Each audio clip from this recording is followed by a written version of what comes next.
violenté par un compatriote qui s'avère aussi être de nationalité américaine. Un compatriote qui a violenté notre ambassadeur, et nous trouvons que c'est un comportement indigne de Gabonais. Et donc nous sommes venus condamner cet acte avec la dernière énergie.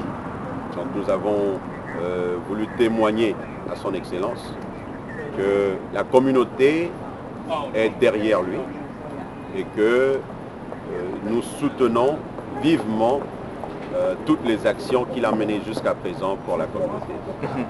Voilà, j'ai dit quelques jours après l'incident, est-ce qu'aujourd'hui vous êtes arrivé certainement à comprendre le motif pourquoi un compatriote gabonais s'attaque à un autre compatriote gabonais et surtout son ambassadeur? Ouais, je crois qu'on ne peut vraiment pas justifier l'injustifiable. Quelles que soient les raisons qui ont amené M. Léon Bam à cet acte, je ne crois pas que c'est un acte qui soit justifiable. Aucun être humain ne peut justifier d'une façon ou d'une autre de violenter un autre humain, un autre être humain.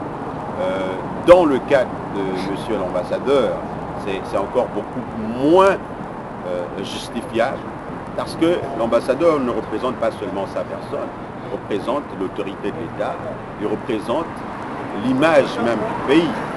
Alors que l'image du pays se retrouve violentée, comme ça en public, ça fait... je ne crois pas que ce soit justifiable. Et donc, monsieur Léon Bam a dû avoir ses raisons. D'aucuns invoquent des raisons personnelles, d'autres passent par des raisons politiques. Mais je crois que, au-delà des motivations individuelles, il a certainement fait l'objet d'une manipulation quelconque, ou tout simplement, je dirais que ce dernier a des troubles psychiques. Est-ce que vous pensez que le maintien de ces élections législatives cette semaine a contribué un peu à cela, à votre avis? Je ne crois pas que le maintien des élections ait contribué à cela. C'était la raison évoquée pour la rencontre donc, qui a été initiée par le duo qui représente l'UPG ici aux États-Unis, donc qui est Mbamani et Boissa. Je ne crois pas que ce soit le report des élections qui ait plutôt favorisé l'acte, parce que je ne vois pas en quoi est-ce que un Gabonais qui reproche au gouvernement d'avoir organisé les élections sans la biométrie violenterait un représentant de l'État pour ce seul motif. Nous avons, le gouvernement a été assez clair, il y a des partis qui ont décidé de se retirer de la course, d'autres ont tout simplement participé. Et ce qui est encore plus drôle pour le cas de l'UPG, c'est que nous avons un UPG ici aux États-Unis qui n'est composé que de 2 personnes, et ce sont ces 2 personnes qui sont toujours en contradiction avec ce que le secrétariat exécutif recommande. C'est-à-dire, qu'est-ce que le secrétariat... C'est-à-dire, l'UPG Amérique s'oppose toujours à l'UPG Gabon. Lorsque l'UPG, lorsque le président Mamboundou était à New York, le pseudo-président ou représentant de l'UPG ici avait écrit une lettre publique pour dénoncer la venue de Mamboundou avec le président de la République à New York. Ça, ce n'est qu'un exemple parmi tant d'autres. Donc, vous savez,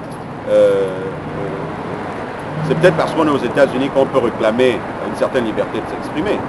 Mais il faut rester, nous, par exemple, qui sommes à la Fédération PDG États-Unis, nous ne pouvons pas nous opposer ou créer une autre philosophie différente de celle du Parti démocratique gabonais,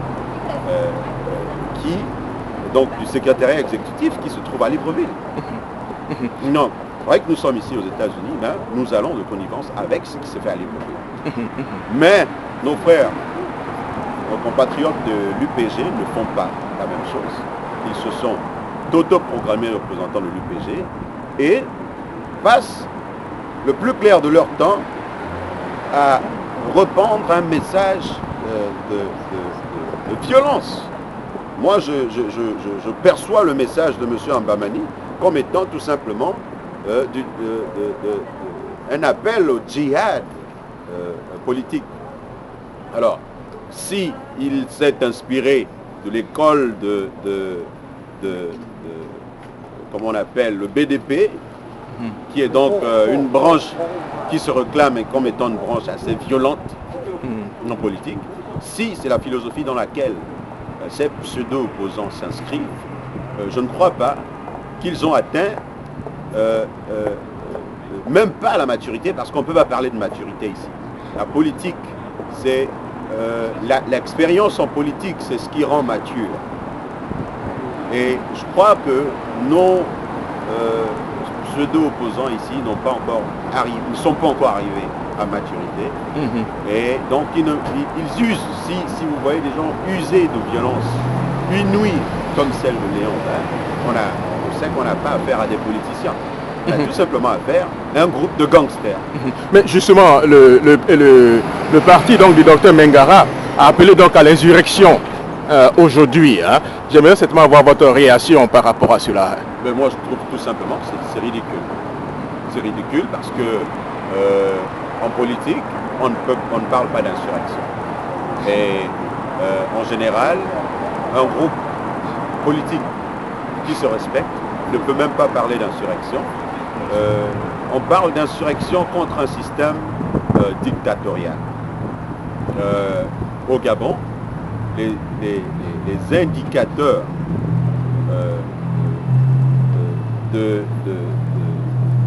les indicateurs de gouvernance nous montrent bien que nous ne sommes pas dans un système de dictature. La preuve, c'est que nous avons une caravane qui est organisée en ce moment à l'intérieur du pays. On a un groupe d'opposants qui appelle les Gabonais à ne pas aller aux urnes, mais qui circulent dans tout le Gabon sans être inquiétés. Dans quel pays, dans quelle dictature est-ce possible? C'est pas possible dans une dictature. Donc il faut qu'on utilise les mots corrects. Moi, j'ai l'impression que nos opposants ont pris la mauvaise manière d'utiliser des termes juste pour construire des phrases qui ne reflètent même pas la réalité. On parle de dictature, on parle d'oppression, mais qu'on nous cite des Gabonais qui sont opprimés. En quoi est-ce qu'un Gabonais qui est un politicien et qui circule librement dans le Gabon, en quoi est-ce qu'ils se sont opprimés? Monsieur Léon Bam aurait fait son meeting ici, il aurait tapé, il aurait usé de la violence, il ne se serait pas retrouvé en prison. Il aurait manifesté librement. L'ambassade du Gabon n'a jamais appelé les flics pour qu'ils soient délogés de là où ils étaient. C'était leur droit. Et c'est la même philosophie.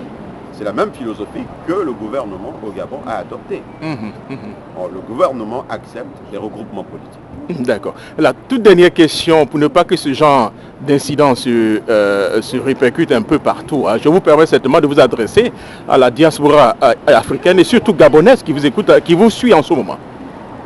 Merci. Chers compatriotes,